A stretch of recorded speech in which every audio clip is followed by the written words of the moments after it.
Hi మామ. Pechi Tamil dubbed Telugu movie. Vikram fame Gayathri Shankar గారు main లీడ్గా, బాలశరవణన్ గారు ఇంపార్టెంట్ రోల్లో యాక్ట్ చేసిన ఈ మూవీ రామ్ చంద్రన్ గారి డైరెక్షన్లో లాస్ట్ ఇయర్ తమిళ్లో రిలీజ్ అయ్యి ప్రజెంట్ తెలుగులో ప్రైమ్ వీడియోలో స్ట్రీమ్ అవుతుంది. చూడటానికి ఒకే ఒక్క రీజన్ మామ. నా ఫ్రెండ్ గారు ఫోన్ చేసి నీతో గొడవ పెట్టుకోవాలని ఉంది, ఈ మూవీ చూడు తర్వాత గొడవ పడదాం అని అన్నాడు. వీడెందుకు ఇలా అన్నాడు అని చూశాను. ఒక్కసారి చూశాక నిజంగానే వాడితో గొడవ పడ్డాను. ఏంట్రా అయ్యా ఇలాంటి మూవీ రిఫర్ చేశావు అని. వినటానికి ఇదంతా సిల్లీగా ఉంది కదా, నాకు కూడా ఈ మూవీ చూస్తున్నంతసేపు సేమ్ ఫీలింగ్.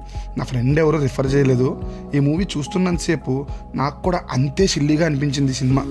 ఒక్క ముక్కలో చెప్పాలి అంటే హారర్ లేని హారర్, థ్రిల్ లేని థ్రిల్లర్, మొత్తంగా చూస్తున్నంతసేపు నీరసం వచ్చేసిన హారర్ థ్రిల్లర్. నచ్చలేదు మా సినిమా, ఏం బాలేదు అంటే ఏదీ బాలేదు. సారీ, 1-2 చోట్ల కొంచెం భయపెడతారు అంతే తప్ప ఇంకేదీ నచ్చలేదు.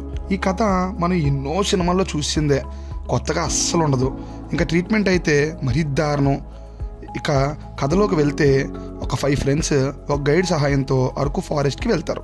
అక్కడ వాళ్ళకి కొన్ని సంఘటనలు భయపెడతాయి. తర్వాత ఏం జరిగింది అనేదే రిమైనింగ్ స్టోరీ. ఎన్నోసార్లు చూసేసిన స్టోరీ. స్క్రీన్ ప్లే మొత్తం సీనియర్ వంశీ గారి అనుమానాస్పదం మూవీ నుంచి లాగేసినట్టు ఉంటుంది. మొత్తంగా చెప్పాలి అంటే నచ్చలేదు మామ. ప్లస్ పాయింట్స్ విషయానికి వస్తే చెప్పానుగా, ఒక 2 చోట్ల భయపెడతారు అని, అంతే.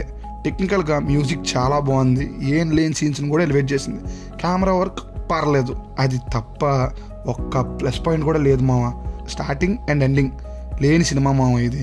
ఎండింగ్ అనగానే ఆ క్లైమాక్స్ గుర్తొచ్చింది. ఆ క్లైమాక్స్ ఎవడైతే రాశారో వాళ్ళకి దండం పెట్టాలి మామ.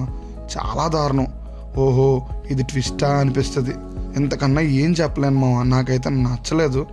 చూస్తా అంటే చూడండి. ఇంకో విషయం నచ్చింది మామ, గాయత్రి గారు చూడడానికి చాలా బాగున్నారు. ఇంకొక విషయం కూడా చెప్పాలి, ఈ మూవీ కొంతమందికి నచ్చచ్చు, నా మైండ్ సెట్కి నచ్చలేదు. సో ట్రై చేస్తా అంటే ట్రై చేయండి.